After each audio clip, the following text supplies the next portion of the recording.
Olha, o RN no Ar de hoje recebe para uma entrevista ao vivo o presidente do Fórum Nacional de Juízes de Violência Doméstica e Familiar contra a Mulher, o FONAVID, o juiz Davis Marques. Bom dia, doutor Marques. Bom dia, Thiago.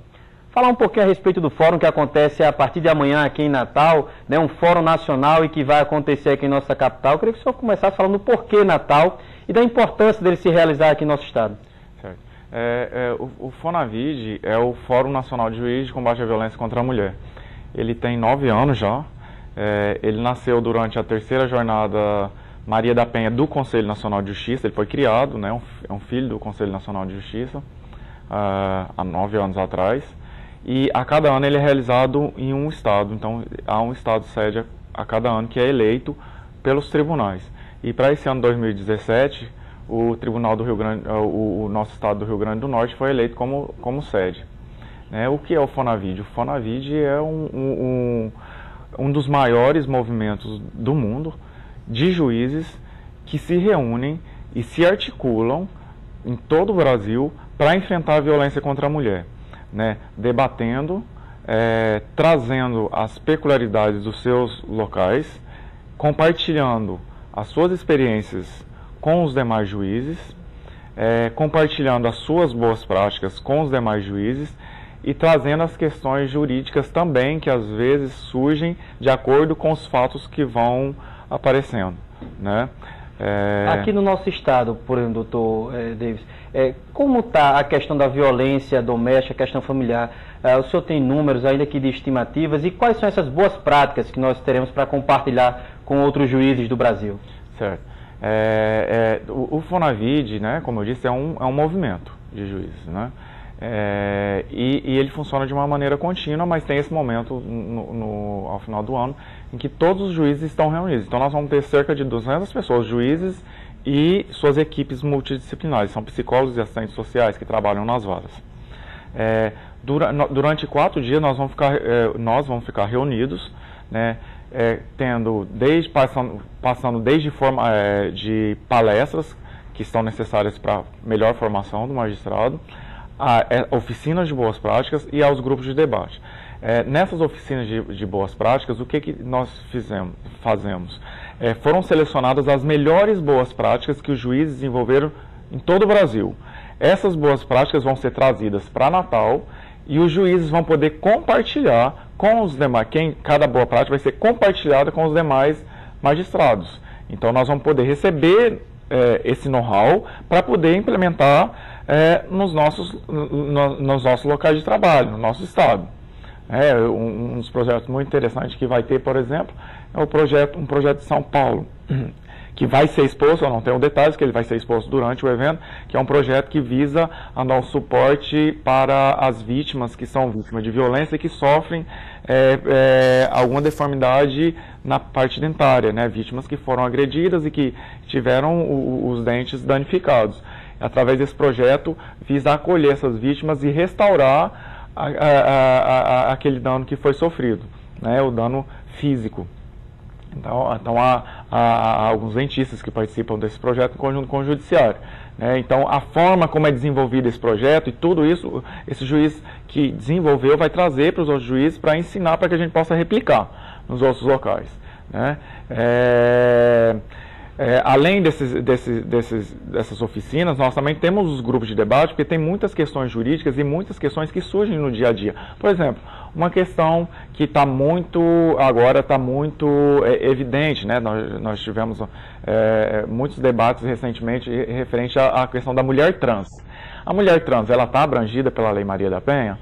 É uma questão muito polêmica, porque nós já temos decisões isoladas no estado de São Paulo dizendo que sim, mas isso não é unânime. Então esse debate vai ser trazido também dentro desse grupo de debate. Eu só estou dando um exemplo de um dos assuntos polêmicos que permeiam ainda a aplicabilidade da Lei Maria da Penha e que os juízes vão poder debater. Falando em polêmica e Lei Maria da Penha, eu queria que o senhor pudesse falar um pouquinho também acerca desse projeto que está sendo proposto no Legislativo Federal, que altera alguns dispositivos da Lei Maria da Penha, inclusive passando a possibilidade aos próprios delegados emitirem medidas cautelares.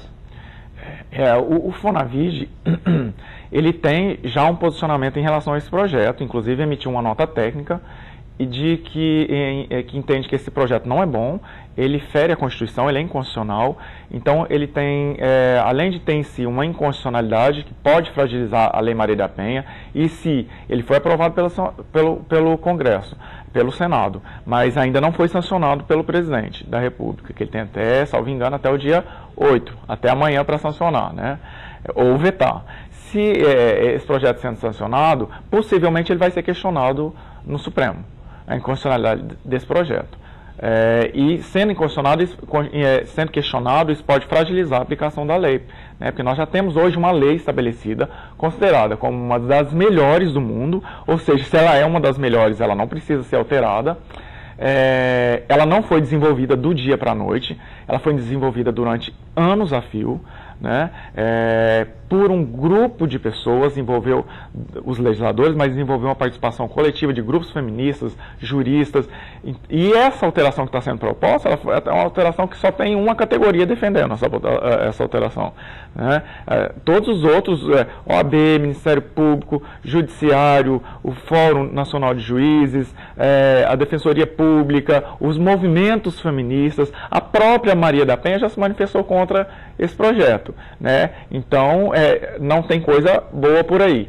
E além da questão da inconstitucionalidade, tem a questão prática também, né? Hoje, segundo o relatório da CPMI do Senado, as delegacias no Brasil, isso não sou eu que estou dizendo, não. Isso é uma conclusão de um relatório do próprio Senado que aprovou esse projeto. Dizendo que as delegacias estão sucateadas, né?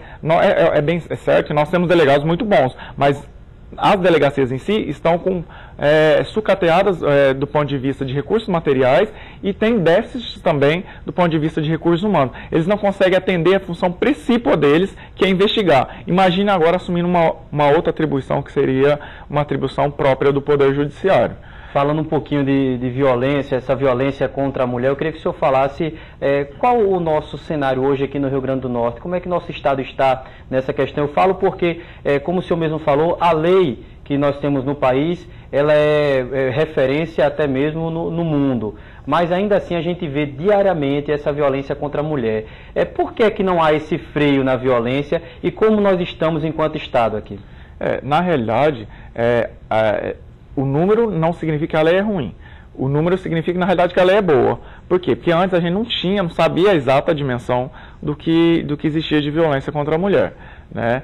Hoje, as mulheres confiam no sistema de justiça, sabem que existe uma quantidade enorme de pessoas que atuam em rede, né? Desde Defensoria Pública, Ministério Público, Judiciário, e que estão preparadas com um olhar diferenciado para recebê-las e que existe uma lei específica para recebê-las. Então, elas estão recorrendo ao judiciário.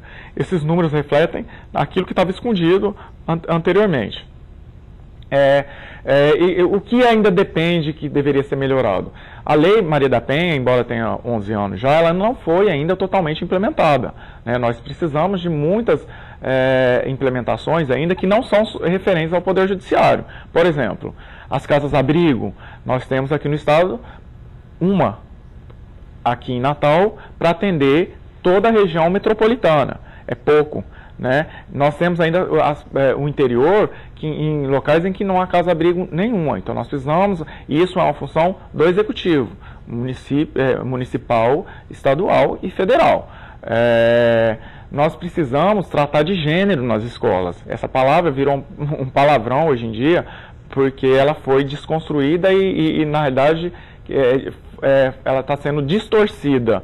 Mas a Lei Maria da Penha fala da palavra gênero e essa questão de gênero, que é o elemento que fundamenta a questão da violência doméstica. É isso que provoca a violência doméstica. Então a gente precisa trabalhar o antecedente. O judiciário ele só trabalha quando a violência já aconteceu. A gente precisa evitar que a violência aconteça. E para evitar a gente precisa trabalhar com educação. E educação precisa tratar das desigualdades de gênero para evitar que isso descambe para a violência, né? Isso é uma preocupação muito grande da gente dentro do Fórum, no Fórum Nacional, né? Como eu disse, nós temos os momentos de palestra que são necessários para a melhor formação do magistrado.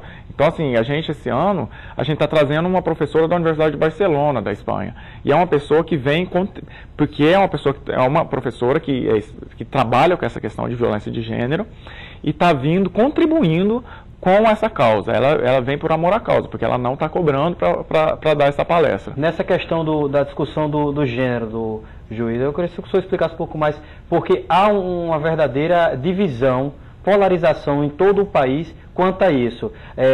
As escolas devem debater essa questão de gênero, sim ou não? Na opinião do senhor e do fórum, sim. Por quê? Porque gênero são as desigualdades. Porque, o que é gênero? Gênero, na realidade, é uma categoria das ciências sociais. Eu vou dar uma rápida explicação, porque é bem complexo. É uma categoria das ciências sociais para identificar que algumas nuances do que a gente estabelece do que é ser mulher, do que é ser homem, na realidade não são nuances do ponto de vista biológico, são nuances estabelecidas culturalmente ao longo da história. E essas diferenciações, na realidade, a maioria delas tendem a colocar a mulher num patamar inferior. E quando ela se desvia daquele papel que foi estabelecido para a mulher já nasceu com um papel para ela. Como se ela tivesse nasceu mulher, ela já tem um destino para estabelecer, ela não tem escolha. E quando ela se desvia daquele papel, que aquela mulher é submissa, aquilo acaba sendo descambado para a violência. Então, a mulher, por exemplo, quando resolve se separar do marido, dentro daquele papel que culturalmente foi estabelecido para o que é mulher, ela tinha que ficar em casa, sempre ter só um homem, para a vida toda, e se algum dia ela entender que aquele homem não é mais o amor da vida dela, ela não pode se separar, né? E quando se separa, o homem acha que tem a posse sobre ela e vai para agressão. Isso é gênero. Isso é gênero, é uma coisa muito simples, não há nenhum um bicho de 7 cabeças que as pessoas estão criando. Então, e vai para a violência achando que tem o direito de praticar essa violência, né? Porque é naturalizado, as pessoas, ao longo dessa construção histórica, as pessoas passaram a entender que o homem, de uma maneira, em geral, teria esse poder sobre a mulher. E isso está no inconsciente das pessoas. Né? Essa questão de gênero é uma questão que ela está aquém da consciência. E a gente precisa trabalhar isso para a gente perceber no dia a dia o que é essas diferenças. Eu dei um exemplo, mas tem coisas no dia a dia que se for estudar gênero, que você vai ver são pontuais e que transformam num monstro ao final, em que você estabelece diferenciações entre o homem e a mulher que não são diferenciações. Existem diferenças, não são diferenciações naturais. As diferenças naturais existem. A do sexo, né, do sexo biológico, mas tem outras diferenciações que elas não são naturais, elas são construídas culturalmente. E quando a gente começa a desmistificar isso, a questão da violência você começa a afastar. Né? É uma questão bastante complexa, não dá para explicar todo, mas deu para traçar mais ou menos um panorama. Então a gente precisa tratar desde jovem, com os jovens, quais são essas diferenças? São essas diferenças de gênero. Essa conceituação de gênero é que traça. Quando a Simone de Beauvoir falou aquela palavra, ninguém nasce mulher, torna-se mulher, e foi tratada essa questão no Enem, há um tempo causou uma polêmica, as pessoas falando que estavam ensinando as pessoas a virarem mulher, que estavam incentivando a menina a ser mulher, né, não é nada disso.